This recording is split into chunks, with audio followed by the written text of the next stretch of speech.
Hi friends, welcome to Raghavendra tech YouTube channel. ಇವತ್ತಿನ ವಿಡಿಯೋದಲ್ಲಿ railway ಇಲಾಖೆಯಿಂದ ಒಂದು ಹೊಸ ನೋಟಿಫಿಕೇಶನ್ ಬಿಟ್ಟಿದ್ದಾರೆ. RPF ಕಾನ್ಸ್ಟೇಬಲ್ ಅದರ ಕಂಪ್ಲೀಟ್ ಸಿಲೆಬಸ್ನ ನಾನು ಇವತ್ತಿನ ವಿಡಿಯೋದಲ್ಲಿ ತಿಳಿಸ್ಕೊಡ್ತಾ ಹೋಗ್ತೇನೆ. ಇದುವರೆಗೆ ನಮ್ಮ ಚಾನಲ್ನ ಯಾರು ಸಬ್ಸ್ಕ್ರೈಬ್ ಮಾಡಿಲ್ಲ, ಪ್ಲೀಸ್ ಹೋಗಿ ಸಬ್ಸ್ಕ್ರೈಬ್ ಮಾಡಿಕೊಳ್ಳಿ. ಹಾಗೆ ವಾಟ್ಸಪ್ ಗ್ರೂಪ್ ಮತ್ತು ಟೆಲಿಗ್ರಾಮ್ ಗ್ರೂಪ್ಗಳಿದ್ದಾವೆ, ಅದಕ್ಕೂ ಜಾಯ್ನ್ ಆಗಿ ಅಂತ ಹೇಳ್ತಾ ಬನ್ನಿ ಇವತ್ತಿನ ವಿಡಿಯೋನ ಶುರು ಮಾಡೋಣ. ಜನರಲ್ ಅವೇರೆನ್ಸ್ ಅಂದರೆ GK ಕ್ವಶನ್ಸ್ಗಳು 50 ಕ್ವಶನ್ಸ್ಗಳು 50 ಮಾರ್ಕ್ಸ್. ಅರ್ಥಮೆಟಿಕ್ಸ್ ಅಂದರೆ ಮ್ಯಾಥ್ಸ್ ಇದು 35 ಕ್ವಶನ್ಸ್ಗಳು 35 ಮಾರ್ಕ್ಸ್. ಅದೇ ಥರ ಜನರಲ್ ಇಂಟೆಲಿಜೆಂಟ್ ಆ್ಯಂಡ್ ರೀಸನಿಂಗ್ ಅಂದರೆ ಮೆಂಟಲ್ ಎಬಿಲಿಟಿ 35 ಕ್ವಶನ್ಸ್ಗಳು 35 ಮಾರ್ಕ್ಸ್. ಒಟ್ಟು ನಿಮಗೆ 90 ನಿಮಿಷ ಕೊಟ್ಟಿರ್ತಾರೆ. 120 ಕ್ವಶನ್ಸ್ಗಳನ್ನು ನೀವು ಆನ್ಸರ್ ಮಾಡಬೇಕು 120 ಮಾರ್ಕ್ಸ್ಗೆ. ಮೊದಲನೆಯದಾಗಿ ಜನರಲ್ ಅವೇರೆನ್ಸ್ ಅಂದರೆ GK ಸಬ್ಜೆಕ್ಟ್ನಲ್ಲಿ ಏನೇನೆಲ್ಲ ಕೇಳ್ತಾರೆ ಅಂತ ನೋಡ್ತಾ ಹೋಗೋಣ. ಅದರಲ್ಲಿ ಮೊದಲನೆಯದಾಗಿ ಇತಿಹಾಸ, ಹಿಸ್ಟರಿ ಬಗ್ಗೆ ಕೇಳ್ತಾರೆ, ಅದು ಭಾರತದ ಇತಿಹಾಸದ ಬಗ್ಗೆ. ಇನ್ನು ಎರಡನೆಯದು ಪೊಲಿಟಿ ಅಂದರೆ ಭಾರತದ ಸಂವಿಧಾನದ ಬಗ್ಗೆ ನಿಮಗೆ ಕ್ವಶನ್ನ ಕೇಳ್ತಾರೆ. ಅದೇ ಥರ ಮೂರನೇದ್ದು ಜಿಯೋಗ್ರಫಿ ಮೇಲೆ ಅಂದರೆ ಭಾರತದ ಭೂಗೋಳಶಾಸ್ತ್ರದ ಮೇಲೆ ನಿಮಗೆ ಪ್ರಶ್ನೆಗಳನ್ನು ಕೇಳ್ತಾರೆ. ಅದೇ ಥರ ಎಕನಾಮಿಕ್ಸ್ ಅರ್ಥಶಾಸ್ತ್ರ, ಭಾರತದ ಅರ್ಥವ್ಯವಸ್ಥೆಯ ಬಗ್ಗೆ ನಿಮಗೆ ಕ್ವಶನ್ನ ಕೇಳ್ತಾರೆ. ಇನ್ನು ಸ್ಟ್ಯಾಟಿಕ್ GK ಮೇಲೆ ಕ್ವಶನ್ಗಳನ್ನು ಕೇಳ್ತಾರೆ. ಇದರ ಮೇಲೆ ಬೇಕಾದರೆ ನಿಮಗೆ ಕ್ಲಾಸ್ಗಳು ಬೇಕಾದರೆ ಕಮೆಂಟ್ ಮಾಡಿ, ನಾನು ಕ್ಲಾಸ್ಗಳನ್ನು ಮಾಡ್ತೀನಿ. ನಂತರ ಬಯೋಲಜಿ, ಸೈನ್ಸ್ ಮೇಲೆ ನಿಮಗೆ ಜಾಸ್ತಿ ಕ್ವಶನ್ಸ್ಗಳನ್ನು ಕೇಳ್ತಾರೆ. ಬಯೋಲಜಿ, ಕೆಮಿಸ್ಟ್ರಿ, ಫಿಸಿಕ್ಸು ಈ ಮೂರು ಚಾಪ್ಟರ್ ಮೇಲೆ ಜಾಸ್ತಿ ಕ್ವಶನ್ಸ್ಗಳನ್ನು ಕೇಳ್ತಾರೆ. ಅದೇ ಥರ ಕಂಪ್ಯೂಟರ್ ನಾಲೆಜ್ ಮೇಲೂ ಕ್ವಶನ್ ಕೇಳ್ತಾರೆ.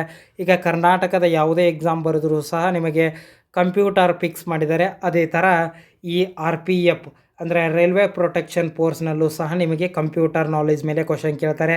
ಅದೇ ರೀತಿ ಕೊನೆಯದಾಗಿ ಕರೆಂಟ್ ಅಫೇರೆನ್ಸ್ ಮೇಲೆ ನಿಮಗೆ ಜಾಸ್ತಿ ಪ್ರಚಲಿತ ಘಟನೆಗಳ ಮೇಲೆ ಕ್ವಶನ್ಸ್ಗಳನ್ನು ಕೇಳ್ತಾರೆ. ಇನ್ನು ಎರಡನೆಯದು ಅರ್ಥಮೆಟಿಕ್ ಅಂದರೆ ಮ್ಯಾಥ್ಸ್ ಅಂತ ಹೇಳಿದ್ದೆ, ಸಿಂಪಲ್ ಮ್ಯಾಥ್ಸ್ ಇರುತ್ತೆ. ಅದರಲ್ಲಿ ಏನೇನೆಲ್ಲ ಕೇಳ್ತಾರೆ ಅಂದರೆ ಒಂದು ನಂಬರ್ ಸಿಸ್ಟಮ್ ಮೇಲೆ ಕ್ವಶನ್ ಕೇಳ್ತಾರೆ. ಪರ್ಸೆಂಟೇಜ್ ಮೇಲೆ, ರೇಷಿಯೋ ಆ್ಯಂಡ್ ಪ್ರಿಪೋರೇಷನ್ ಅಂತ ಅಂದರೆ ಅನುಪಾತ ಮತ್ತು ಸಮಾನುಪಾತದ ಮೇಲೆ, ಆವ್ರೇಜ್ ಮೇಲೆ ಕ್ವಶನ್ಗಳನ್ನು ಕೇಳ್ತಾರೆ. ಹಾಗೆ ಸಿಂಪಲ್ ಇಂಟ್ರೆಸ್ಟು ಮತ್ತು ಕಂಪೌಂಡ್ ಇಂಟ್ರೆಸ್ಟ್ ಅಂದರೆ ಸರಳ ಬಡ್ಡಿ ಮತ್ತು ಚಕ್ರ ಬಡ್ಡಿ ಮೇಲೆ ನಿಮಗೆ ಕ್ವಶನ್ನ ಕೇಳ್ತಾರೆ. ಲಾಭ ಮತ್ತು ನಷ್ಟ ಅಂದರೆ ಪ್ರಾಫಿಟ್ ಆ್ಯಂಡ್ ಲಾಸ್ ಮೇಲೆ ಕ್ವಶನ್ನು, ಮೆನ್ಸುರೇಷನ್ ಮೇಲೆ ನಿಮಗೆ ಕ್ವಶನ್ನ ಕೇಳ್ತಾರೆ.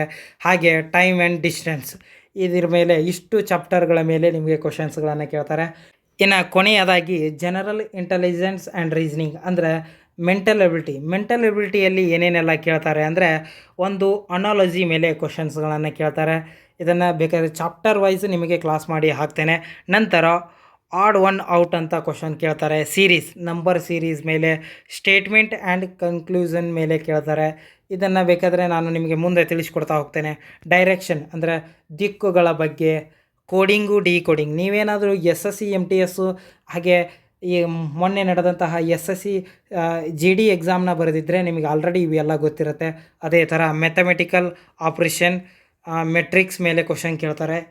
ಅದೇ ಥರ ಬ್ಲಡ್ ರಿಲೇಷನ್ ಅಂದರೆ ರಕ್ತ ಸಂಬಂಧದ ಮೇಲೆ ಕ್ವಶನ್ನು. ಹಾಗೆ ನಾನ್ ವರ್ಬಲ್ ಕ್ವಶನ್ಸ್ಗಳನ್ನು ಕೇಳ್ತಾರೆ. ಮಿಸ್ಸಿಂಗ್ ಟರ್ಮ್, ಒಂದು ಮಧ್ಯ ನಂಬರ್ಗಳನ್ನು ಮಿಸ್ ಮಾಡಿರ್ತಾರೆ, ಅದನ್ನು ನಾವು ಸರಿ ಮಾಡಬೇಕು.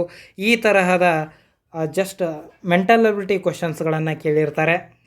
ಈ ಎಲ್ಲ ಟಾಪಿಕ್ ಮೇಲೆ ನಿಮಗೇನಾದರೂ ಫ್ರೀ ಕ್ಲಾಸ್ಗಳು ಬೇಕಾದರೆ ನನಗೆ ಕಮೆಂಟ್ ಮಾಡಿ, ನಾನು ನಿಮಗೆ ಫ್ರೀ ಕ್ಲಾಸ್ಗಳನ್ನು ಚಾಪ್ಟರ್ ವೈಸ್ ಕ್ಲಾಸ್ಗಳನ್ನು ಮಾಡಿ ಹಾಕ್ತೇನೆ.